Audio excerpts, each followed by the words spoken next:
තීන් 3ම euro 2යි. Euro 10 පඩියක් ගන්න කෙනෙකුට 10න් 2යි. තීන් 3යි.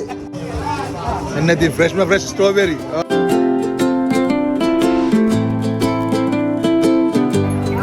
Right ඕන්න යාළුවනේ තව දවසක් අපි ආවා ගිටිත් එක්ක.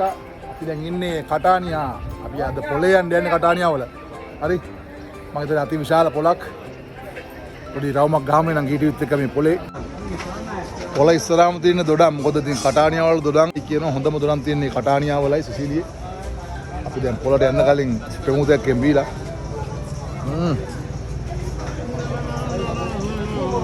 පොඩි වටයක් ගහමු. අද පොලේ යන දවස. හරි පොලේ යන්න මාත් එක්ක ආවා අපේ සමීරත් ඉන්නවා. ඒ වගේම අපේ ඉතින් දෙනියා ඉතින් මාව අතාරින්නේ නැහැ. කටානේ එන්නකම් දෙනියත් එක්ක ඉන්නේ. දෙනියා මේ තමයි පොල නේ. මේක ඇවිල්ලා පට්ට පිසි පොලක්. මෙතනින් ගාලා රෝහිතයාගෙන් ඉවර කරුවා. එතෙන්ට යනවා. හරි. මෙන්න ඉතින් තක්කාලි යුරෝ 1යි. හරි යා. ලුණු තියෙනවා ඉතින්. සමහරවිට දැන් මේ ඉතාලියෙන් පිට ඉන්න අපේ යාළුවෝ මේ දෙනියක් ආසයි මේව බලන්න. මේ රටවල මොනවද තියෙන්නේ පොළොන්න මොනවද ඒ නිසා මේ සෝබනේට පෙන්නන්නේ නෑ අපි ජීවත් වෙන ඉතින් දවසේ අර යන්න දෙන්නේ යන ගමනනේ. දැක්කෝ කොල්ලමද මේ මොනවද මල්ලි.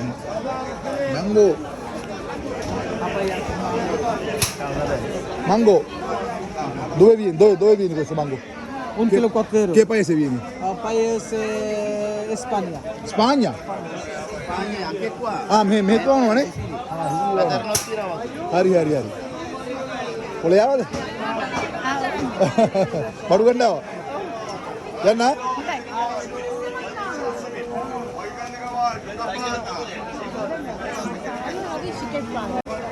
මේක මේ ස්ට්‍රෝබෙරි පොඩි අර මේ පොඩි ස්ට්‍රෝබෙරි කමි මේක නම් මාර බිසියක් බලන්නකො ඉන්න සෙනඟ පොඩ්ඩක් ciao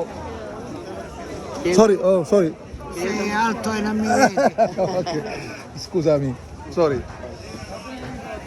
අගේ හැපි යන්න ඉච්චරට සෙනඟ මේ පොලේ හරි තේනවා අපිට මම කියන්න ගත්තේ අපිට මේ අන්නාසිය එකක් යනවා ඒක මෙලොව එච්චර රහන ලංකාවේ ලංකාවේ තමයි රහනේ අන්නාසිය කේල්කන් එන්නේ එකම ජාතියක්. ඔව් ඒකත් නෑ එකම ජාතිය. ලංකාවේ ඉතින් කීයක් තියෙනවද මගේ අම්ම? නැත්තම් මෙතන මොනවද තියෙන්නේ මෙන්න තියෙනවා මේ අර පදම් කරපු ඔලිවි ගෙඩි යනම්ම නම් ඒ සීන් එක නේ හතු වර්ග ඒවා අම්ම මේ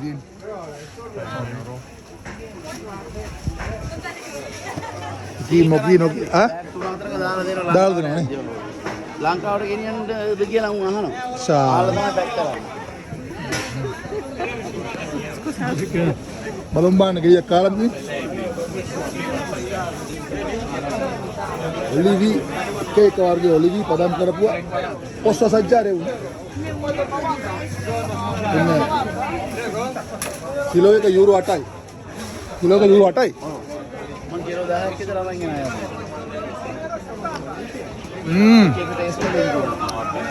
පදම් කරලා නියමටම හදලා දිනවා කොහොමද ඔළුව ඕ යක් අතරමං වෙයි මාව අතරමං කරන්න එපා කටානියා පොලේ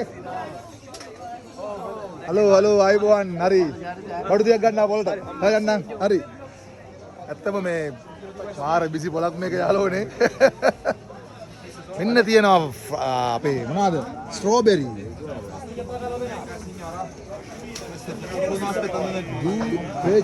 මේක තුනක්ම යුරෝ 2යි පොඩ්ඩක් ඉන්න මේ කරවල කෑල්ලක් ගන්නකො මොනවාද බකලා වාව් මෙන්න තියෙනවා මේ කටානියා වලට આવුත් ඉතින් මේක අනිවාර්යෙන් දකින්න ඔයක් මේ ඔක්කොම වේලපු පළතුරු වේලපුවා පොල් වේලපුවා මෙන්න පොල් හරි තේරෙනවනේ මේගොල්ලෝ දෙන ක්‍රියේටිව් එක මේක තමයි බිස්නස් එක මේ ඇවිල්ලා මේ මෙහෙ රැවෙන සුවඳ ස්ට්‍රෝබෙරි අපි බලමු කාලා කොහොමද කියලා මේ ස්ට්‍රෝබෙරි ගෙඩියක් එන්න ඉතින් ෆ්‍රෙෂ් ස්ට්‍රෝබෙරි කසයි ඔගිරිස්සෝ කකුලුවා අල්ල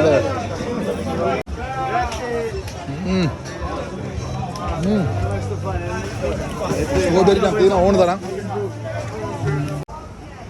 තීන් 3ම යුරෝ 2යි. රුපියල් 2ක් වගේ තමයි දැන් නේද? සාමාන්‍ය යුරෝ 10ක් පඩියක් ගන්න කෙනෙකුට 10න් 2යි. තීන් 3යි. කණ්ඩ බොණ්ඩ ඕන තරම් තියෙනවා. ඉතින් අපරාධ කියන්න බෑ මේ රටවල දෙයන්ගේ පිහිටයි. 3 වේල හොඳට කණ්ඩ පුළුවන් රටවල ඉතින්. දැන් ඔයාලම පොලේ එනවද මේ සාමාන්‍ය බඩු මුට්ටු ගන්න එනවා නේ මෙතනට? ඔව් සෙනසුරාදා ඇවිල්ලා. සුරාදා ගෙදර අවශ්‍ය කරන බඩු ටික අරන් යනවා. මම අර පැත්තේ ඉන්නවා නම් වයිෆ් ඇවිල්ලා බලන්න. දරන් යනවා. ඩෙනියා ඉතින් අපේ ආදරණීය මිත්‍රයෙක් දරුවෝ දෙන්නත් එක්ක ෆැමිලි එකත් එක්ක ලස්සන ජීවත් වෙන අපේ නමත් තියාගෙන ලංකාවේ ඉතින් ගීටි අපි ආවම අපි එක්කගෙන ඩෙනියා තමයි. ඩෙනිස් ආන්ජලෝ පට්ට ගායකයෙක්. මෙයා හොඳ බෑන්ඩ් එකක් තියෙනවා මෙයාගේ V4U කියන බෑන්ඩ් එක. ඉතින් ඒ වගේ වැඩත් කරන ගමන් කලාකාරතු තුල එකතු වෙන ගමන් අපට උදව් කරනවා. හරි. අද අපි මේ රවමගේ පොලේ ඉතින් රෝහිතගෙන් ඉවර කරුවා. එතනට යන්නේ බෑ. කවුද මේ රෝහිත කියන්නේ අපේ හිතවතෙක්? කතානේ හොඳ චරිතයක්. right. එහෙනම් අපි වැඩසටහන නිම කරන්නේ රෝහිතගේ කඩෙන්. දැන් මොන අපි පොළේ දිගට ඔයාලා එක්කන් ආවා. අපිට ලයික් එකක් දෙන්න, කමෙන්ට් එකක් දෙන්න. මීට වඩා ඔයගොල්ලෝ දැන් දන්නවනම් අපේ කමෙන්ට් සෙෂන් එකේ කමෙන්ට් කරන්න යාළුවනේ. GTV දී අපිට ඇස ගැටෙන තැන් අපි ඔයගොල්ලන්ට කියනවා එසැනින් ලෝකේ ඉන්න අපේ සියලුම රසිකයින්ට. ආයිබෝවන්ඩ පොලේ බඩු විකුණනවා ඒ කඩේ ඇතුලේ. පොළ අවසන් කරේ අපේ රෝහිතගේ කඩෙන් තමයි ඔන්න. ඔන්න අපි ආවා. ඉතින් හොඳයි අපිට රවමක් දැම්මා. මේ තමයි ඉතින් අපේ රෝහිතගේ කඩේ මෙතන තියෙන කොච්චර කල්ද මචං මෙතන? අවුරුදු 4ක් විතර. අවුරුදු 4ක් විතර වගේ.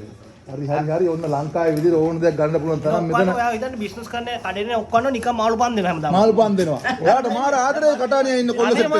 මාර කේස්යක්. මේ මවත් කල්පනා කරන්නේ මොකද්ද මේ ආදරේ කියලා. ඔව්. කියන්නේ කොටින් කොහමද කටානිය ඉන්න අපේ ලංකාවේ අය?